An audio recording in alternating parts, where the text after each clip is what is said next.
ജീവിതസാക്ഷ്യം 4-ാം ഭാഗം. സമയം രാത്രി 9 മണി. ഇതുവരെ ജോലിക്ക് പോയ ദേവൻ എത്താത്തതിൽ ബിന്ദു അസ്വസ്ഥയായി. ദൈവമേ, ദേവേട്ടന് ഇതെന്തു പറ്റി? ഓവർ ടൈം ജോലി ചെയ്താലും സാധാരണ 1 മണിക്കൂറല്ലേ ഉണ്ടാകൂ. 5 മണിക്കോ 5:30ക്കോ അവിടുന്ന് തിരിച്ചാലും 7 മണിക്ക് മുമ്പ് വീട്ടിലെത്തേണ്ടതാണ്. എൻ്റെ കൃഷ്ണ, ഗുരുവായൂരപ്പ, എൻ്റെ ദേവേട്ടനെ കാത്തോണേ.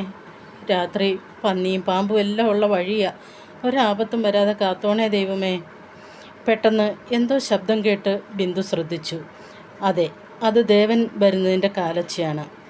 മറ്റ് ശബ്ദങ്ങളൊന്നുമില്ലാത്തതിനാൽ ദൂരെ നിന്ന് തന്നെ ദേവൻ്റെ കാലച്ച കേൾക്കാമായിരുന്നു. അവൾ ശ്വാസമടക്കി ആ ശബ്ദം ശ്രദ്ധിച്ചു. അതെ, അത് ദേവേട്ടൻ തന്നെ. അവൾക്ക് സമാധാനമായി. ഏതാനും മിനിറ്റുകൾ കഴിഞ്ഞു ദേവൻ എത്തി. ദേവേട്ട, ഇത് എന്തു പറ്റി ഇത്രയും വൈകിയേ? ഞാൻ ആകെ പേടിച്ചു പോയി. ഇന്ന് ഓവർ ടൈം ഉണ്ടായിരുന്നു. അവിടെ നിറങ്ങിയപ്പോൾ തന്നെ താമസിച്ചു. ദേവൻ സത്യത്തിൻ്റെ നിറം ചാർത്തി ഒരു നുണ പറഞ്ഞു. ബിന്ദു അത് വിശ്വസിച്ചു. ദേവേട്ടൻ കുളിക്ക്, ഞാൻ കഞ്ഞി എടുത്തു വെക്കാം. ഞാൻ കുളിച്ചു. കഞ്ഞി വേണ്ട. പണി കഴിഞ്ഞിറങ്ങിയപ്പോൾ ഞങ്ങൾ പോളേട്ടൻ്റെ ചായക്കടയിൽ നിന്ന് കപ്പയും പോട്ടയും കഴിച്ചു. ദേവൻ്റെ അടുത്ത നുണ. അതും പാവം ബിന്ദു വിശ്വസിച്ചു. അത് പറഞ്ഞ് ദേവൻ ഉറങ്ങാൻ കിടന്നു. കഞ്ഞി കുടിച്ച് ബിന്ദുവും കിടന്നു. അപ്പോഴാണ് ഒരു വല്ലാത്ത സ്മെല്ല് ബിന്ദുവിന് അനുഭവപ്പെട്ടത്. അവൾ പുതപ്പിലും തലയിണയിലുമെല്ലാം നോക്കി.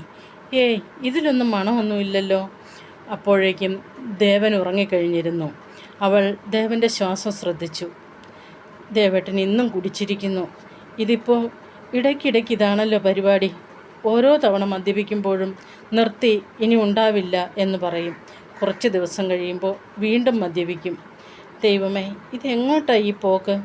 ദേവേട്ടൻ ഈ അവസ്ഥ തുടർന്ന് എൻ്റെയും കുഞ്ഞിൻ്റെ അവസ്ഥ എന്തായിത്തീരും? ദേവേട്ടൻ ഇങ്ങനെ കുടിച്ചാൽ എന്തെങ്കിലും രോഗം വരില്ലേ? അങ്ങനെ ഓരോന്നാലോചിച്ച് കിടന്ന് ബിന്ദുവും എപ്പോഴോ ഉറങ്ങിപ്പോയി. കഥ തുടരും.